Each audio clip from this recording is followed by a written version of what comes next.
Hello दोस्तों, allergic rhinitis यानी कि किसी व्यक्ति को एलर्जी की वजह से अगर बार बार जुकाम होता है तो इस मामले में कौन कौन सी दवाइयां अवेलेबल है और ये किस तरह से काम करती है, आज इस एस्पेक्ट पर बात करेंगे।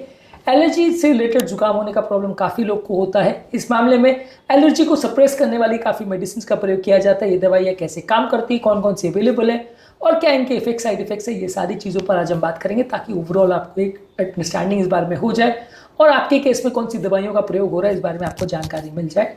टॉपिक पर जाने से पहले जो लोग हमारे चैनल पर नए हैं उन्हें रिक्वेस्ट करूँगा हमारे चैनल को सब्सक्राइब करें, वीडियोस को लाइक करें, शेयर करें, फॉलो करें, कमेंट करें, तो देखें। टॉपिक इंपॉर्टेंट है, इसे एंड तक देखिएगा। चलिए शुरू करते हैं।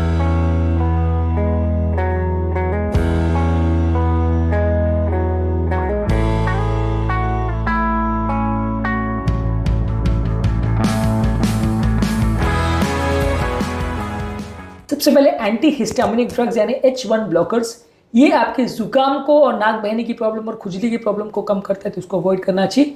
इस मामले में लोराटिडिन जो है ये दवाई यूज़ की जाती है। ये लॉन्ग एक्टिंग दवाई है, उतना ज़्यादा नींद का प्रॉब्लम इससे नहीं होता है, लेकिन कंजेशन को ये कम रिलीव करता है, ये इसका नुकसान है। सेट्रिजिन फास्ट एक्टिंग है लेकिन थोड़ा सा नींद का प्रॉब्लम करता है। ज़्यादा मात्रा में लेने से कुछ लोग को बहुत ज़्यादा ड्राउजीनेस या नींद आने का प्रॉब्लम हो सकता है। फेक्सोफेनेडिन लॉन्ग एक्टिंग दवा है और ये नींद के प्रॉब्लम को काफ़ी कम करती है, लेकिन अगर किसी व्यक्ति को बहुत ज़्यादा अगर एलर्जी का प्रॉब्लम है तो उसमें थोड़ी कम इफेक्टिव दवा है, इसकी टोटल एफिकेसी कम है।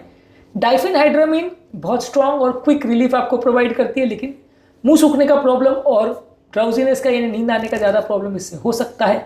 इसी तरह से क्लोरफेनिरामिन, ये भी एक पुराने जनरेशन के एंटीहिस्टामिनिक है, लेकिन ये काफ़ी ज़्यादा नींद का प्रॉब्लम करती थी, तो आजकल इसको ज़्यादा यूज़ नहीं करते। ज़्यादातर ये H1 एंटीहिस्टामिनिक एजेंट्स को माइल्ड टू मॉडरेट एलर्जी में यूज़ करते हैं, जहाँ जुकाम हो रहा है, खांसी हो रही है, छींक हो रही है, नाक बह रही है, वहाँ पे प्रयोग किया जाता है। उम्र दराज लोगों में जहाँ सिडेशन की प्रॉब्लम बहुत ज़्यादा है, मेंटल कन्फ्यूजन अगर बहुत ज़्यादा है, ग्लोकोमा की प्रॉब्लम है और प्रोस्टेट की अगर प्रॉब्लम है तो वहाँ इसको यूज़। इसमें यूरिनरी रिटेंशन होने का प्रॉब्लम हो सकता है, यानी पेशाब अटक सकती है, ऐसा साइड इफेक्ट इसका हो सकता है। इसके अलावा नेजल कॉर्टिकोस्टेरॉइड्स का प्रयोग किया जा सकता है, जिनको लोगों को नाक बंद होने का प्रॉब्लम है और लॉन्ग टर्म कंट्रोल के लिए इसका प्रयोग कर सकते हैं। इस मामले में फ्लूटिकाजोन का प्रयोग किया जाता है, ये मोस्ट इफेक्टिव है लॉन्ग टर्म रिलीफ के लिए, लेकिन थोड़ा नेजल ड्राइनेस हो सकता है, नाक से कई बार ब्लीडिंग का प्रॉब्लम हो सकता है।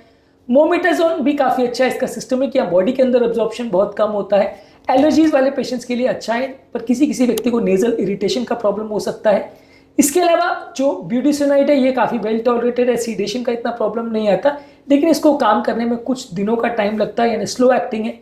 बेक्लोमिथाजोन का एंटी इन्फ्लेमेटरी इफेक्ट काफ़ी अच्छा है, लेकिन किसी किसी को गले में खराश या थ्रोट इरिटेशन का प्रॉब्लम इससे हो सकता है, तो ये दवा को ये चीज़ों को ध्यान में रख के यूज़ करना चाहिए। जिन व्यक्ति को मॉडरेट या परसिस्टेंट सिवियर एलर्जिक राइनाइटिस है और खासकर अगर नाक बंद होने का प्रॉब्लम यानी कंजेशन है, वहाँ पे इसका प्रयोग करना चाहिए।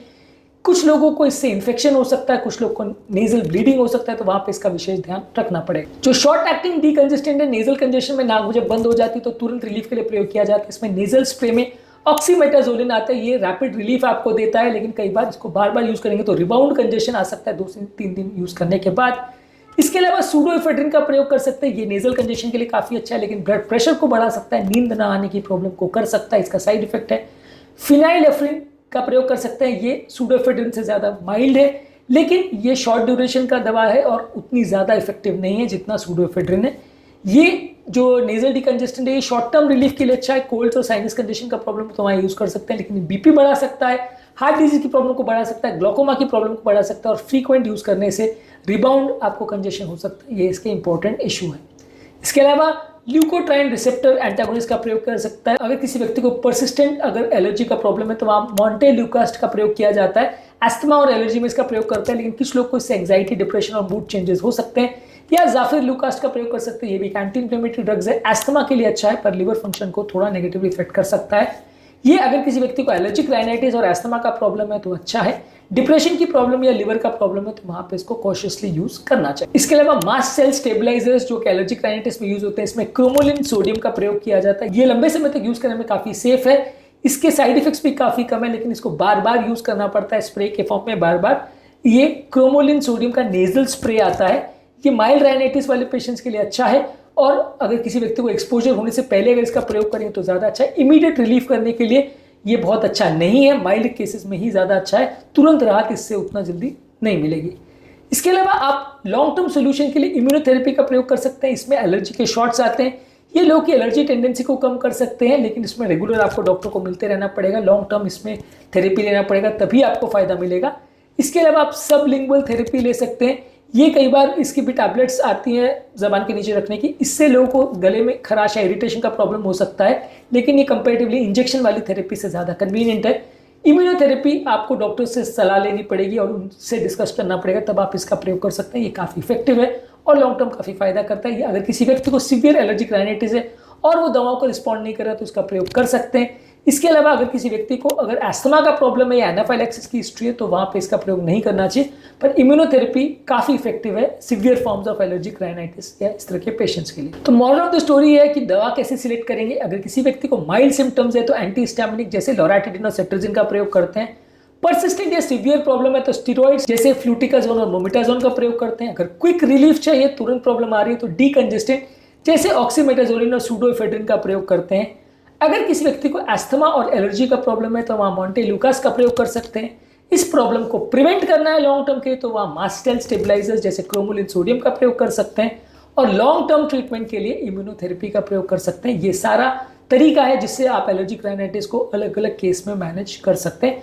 आज के टॉपिक में हमने बात करी कि अलग अलग तरह की थेरेपीज कौन कौन से केस में इफेक्टिव होती है। यदि किसी व्यक्ति को एलर्जिक राइनाइटिस यानी रिकरेंट जुकाम का एलर्जी की वजह से अगर प्रॉब्लम आ रही है तो। इसके अलावा हमने अलग अलग वीडियोस में इस तरह के पेशेंट्स में क्या क्या करना चाहिए, क्या नहीं करना चाहिए, उस पर काफ़ी वीडियोस किए, इसको जरूर चेकआउट करें। टॉपिक एंड करने से पहले जो लोग हमारे चैनल पर नए हैं उन्हें रिक्वेस्ट करूँगा चैनल को सब्सक्राइब करें, वीडियोस को लाइक करें, शेयर करें, फॉलो करें, कमेंट करें पूरा।